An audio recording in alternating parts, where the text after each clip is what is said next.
Welcome in, everybody. Today, we're diving into the world of tarot. Sounds exciting. We got this Wikipedia article in Spanish all about tarot divination. Okay. And I thought it would be fun to, kind of go beyond the whole fortune-telling thing with tarot Hmm. and sort of unpack its history and symbolism. Yeah, absolutely. I think a lot of people have, have this idea about tarot, but maybe not the full picture. Right, like where did it even come from? Exactly. How did it evolve? All that good stuff. How did a deck of cards turn into this tool for, well, sometimes fortune telling? Yeah.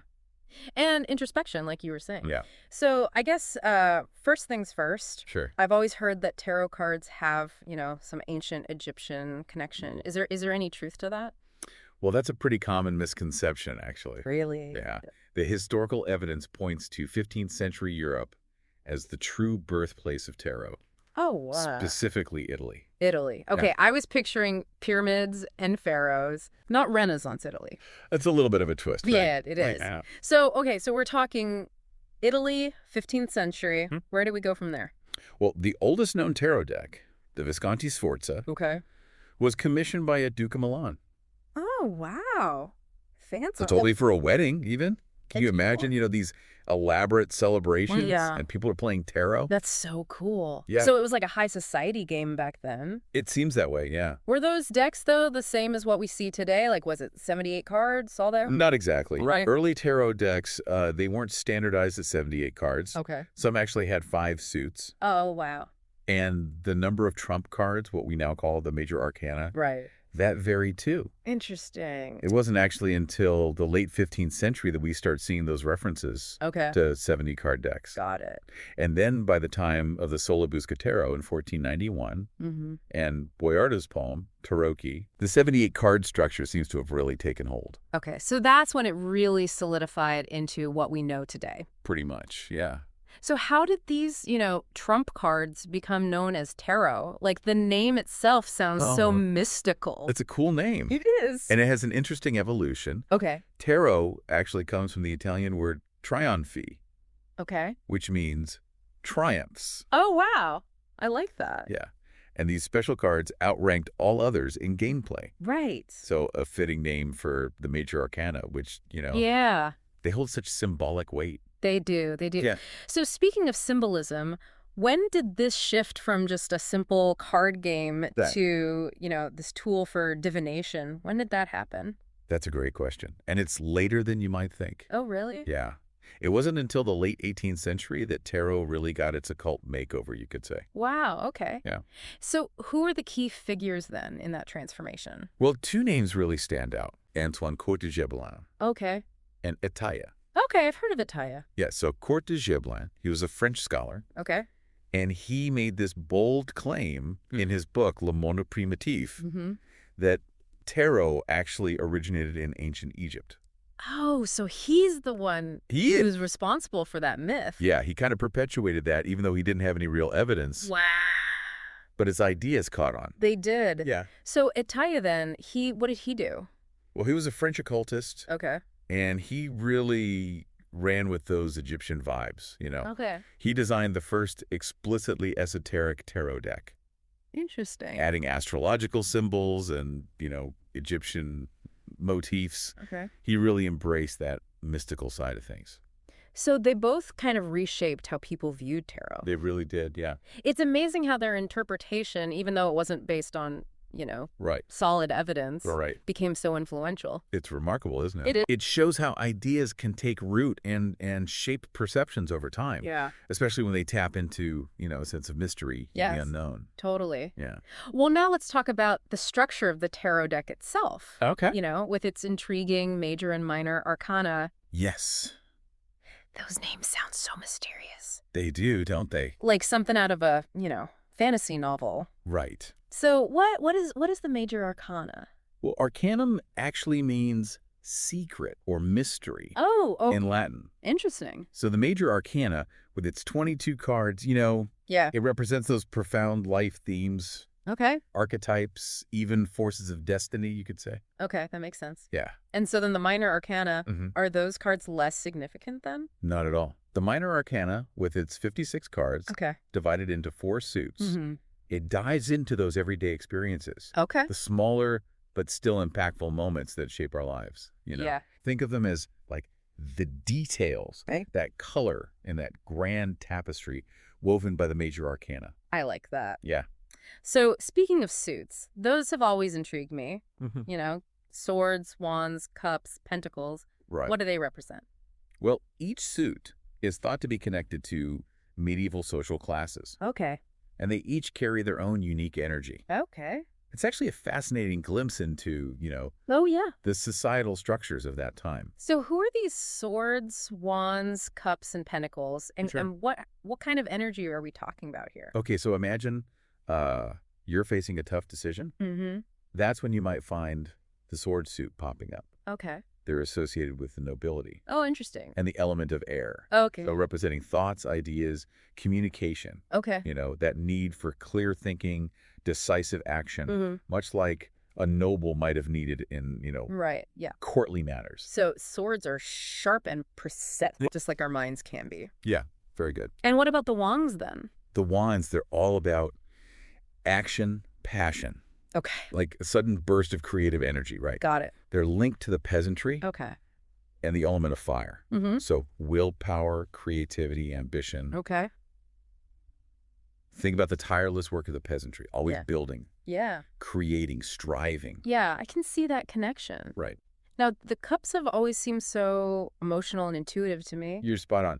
The cups are associated with the clergy Okay. and the element of water. Mm-hmm. So that's our emotions, relationships, intuition, Yeah. Right. our connection to the spiritual realm. Yeah, makes sense. Think of the clergy tending to those needs of their Yeah. community. Right, Yeah, right. yeah.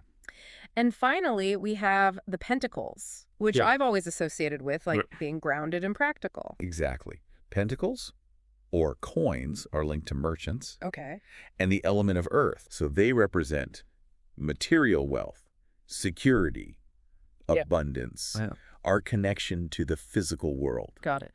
Think of those merchants focused on trade Mhm. finances, building a secure foundation. Yeah. Yeah, that totally makes sense. Right. So it's fascinating how all four suits like create this visual map Yeah. of our inner world. It is. You know, from the ethereal realm of thoughts and emotions Yeah, to like the tangible aspects of our daily lives. absolutely. And it highlights that interconnectedness Yeah. of our experiences Yeah. and reminds us that, every aspect of life plays a role in shaping who we are. That's a good point. Yeah, Now, I know some tarot decks use the French suits, right. you know, hearts, diamonds, clubs, and spades, Mm. instead of these traditional ones. Hmm. Is there a big difference in their meaning?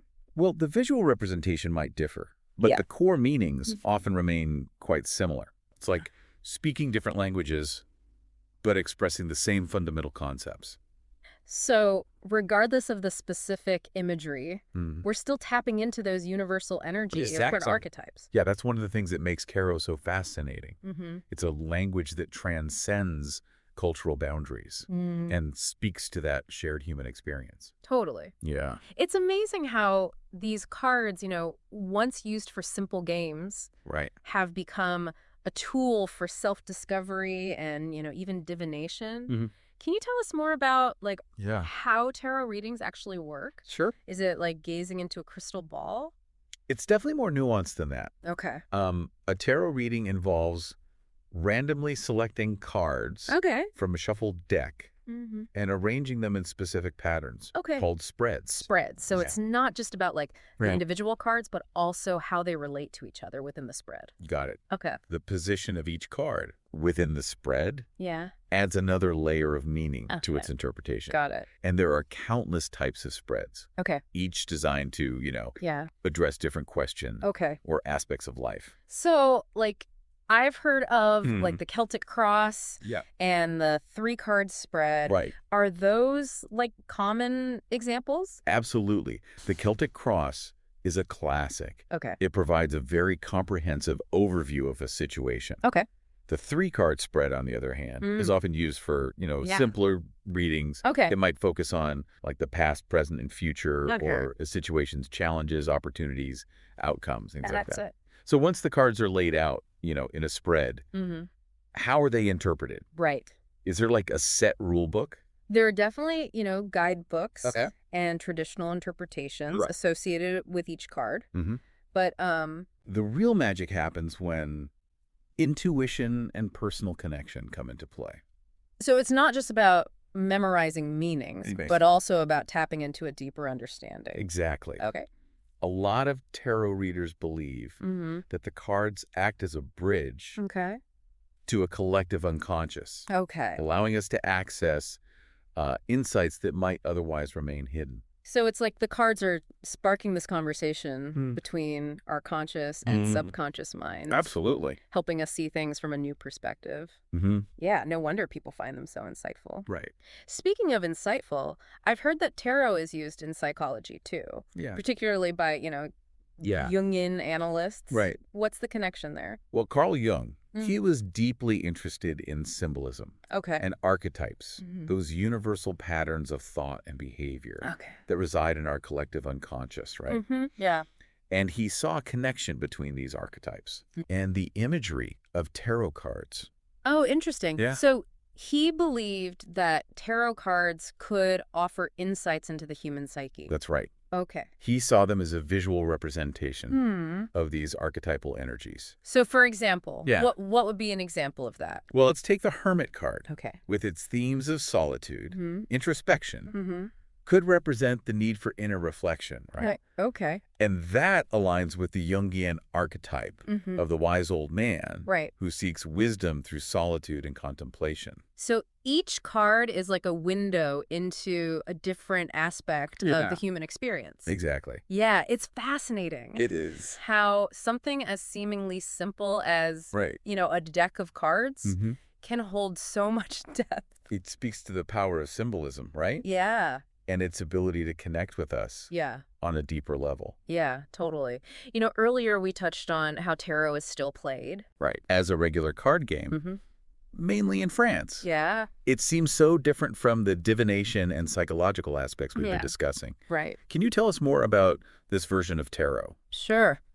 It's fascinating, actually, how versatile tarot is. It is. French tarot, or jeu de tarot, Hmm. it's the only widely played game Okay. that uses all 78 cards of the deck. Oh, wow. It shares some similarities with Okay. trick-taking games, like Sure. a bridge, Mm-hmm. but with its own unique rules and strategies. So it's a real game with Okay, yeah. winners and losers. Yeah. Not just about introspection. No, it's a strategic game Okay. that requires skill and a bit of luck. Okay. What's interesting is Yeah. the unique role that the Fool card plays, Okay. called l'excuse in French tarot. The Fool. Yeah. I'm intrigued. Yeah, it always seems like such a wild card, right? It does. It does. What does it do in the game? Well, it can be played with any trick. It's basically like excusing the player Okay. from following suit. Mm-hmm. However, it rarely wins a trick, Uh-huh. except in one specific scenario. Which is? If the player holding the Fool has won all the previous tricks, Okay. it takes the final trick. Even in a card game, the Fool retains its, I know. unpredictable nature. It's great. I love that. Yeah. So we've covered tarot as a game, Mm-hmm. a tool for divination, Right. and even its connection to psychology. Yeah. But there's one more aspect I'd like to explore. Okay. Its use in occult teachings. You're talking about groups like Yeah. the Hermetic Order of the Golden Dawn, right? Exactly. Okay. They viewed tarot as more than just a divination tool. All right. It was like a repository of esoteric knowledge. That's right. Go. They use the symbolism of the cards Mm. to encode and transmit teachings about Okay. contrology, Kabbalah, and other occult traditions. So for those in the know, Mm-hmm. the cards held hidden wisdom precisely. It's amazing how a deck of cards could hold so much meaning, Right. spanning history, spirituality, even gameplay, It is pretty amazing. from its humble beginnings as a Yeah. game in Italy Yeah. to its use in divination, Mm-hmm. psychological exploration. It's been quite a journey It has. It has. for these cards. It really speaks to the enduring power of symbolism, right? Yeah. And our innate desire to find meaning Yeah. and connection Yeah. in the world around us. Now, for our listener Mhm. who's been on this deep dive with us, Yeah. what would you recommend Oh, that's a great question. as a next step? I'd say stay curious. Okay. Explore different decks, Okay. read about the symbolism, Mhm. maybe even try a reading Okay. online or in person, Yeah. you might be surprised by what you discover. So it sounds like you don't have to be like a mystic or an occultist Right. to appreciate tarot. Mhm. Would you say that Yeah, anyone can find value in exploring these cards? absolutely. Even if you approach tarot, purely from a symbolic perspective, Okay. there's so much to gain Mm-hmm. exploring the imagery, Yeah. the archetypes. Yeah. It can be incredibly enriching. Okay. It's like each card is a story Yeah. waiting to be told, Mm-hmm. a mirror reflecting Yeah. a different facet of the human experience. That's a beautiful way to put it.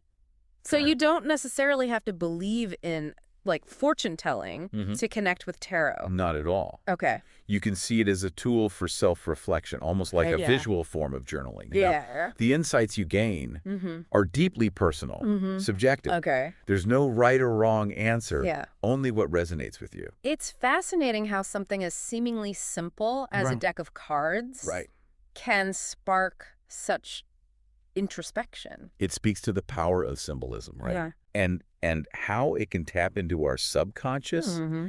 Tarot can help us understand our patterns, Okay. see things from a new perspective, Yeah. even explore potential paths we might not have considered before. So whether someone is seeking guidance Mm-hmm. or exploring their subconscious Yeah. or simply drawn to the symbolism, Right. there's something in tarot Yeah, for everyone. I think so. It's a deck full of stories, archetypes, Mhm. and ultimately reflections of ourselves. Exactly. And that's what makes it so enduringly fascinating. Yeah. It's not about predicting the future, Mm-hmm. but rather Yeah. understanding the present Right. and the possibilities that lie within us. I like that. Yeah, Well, this has been an incredible journey. it has. We've gone from Mm-hmm. debunking myths about ancient Egypt Yeah. to exploring tarot's use in divination, Right, yeah. psychology, Mm-hmm. even as a game. Yeah, it's amazing It is amazing. how much depth and history are packed into these 78 cards. I think what's most important is to approach tarot Mm, with an open mind Yes. and a sense of curiosity. absolutely. You've given our listener a lot to ponder. I hope so.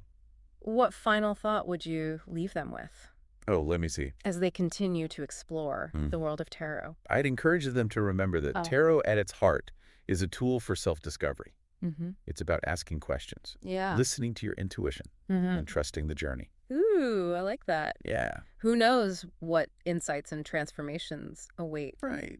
Beautifully said. Thank you. And on that note, we'll leave you to continue your own exploration Yes. of the mysteries and magic of tarot. Sounds good. Thanks for joining us on this deep dive. Thanks for having me. Bye.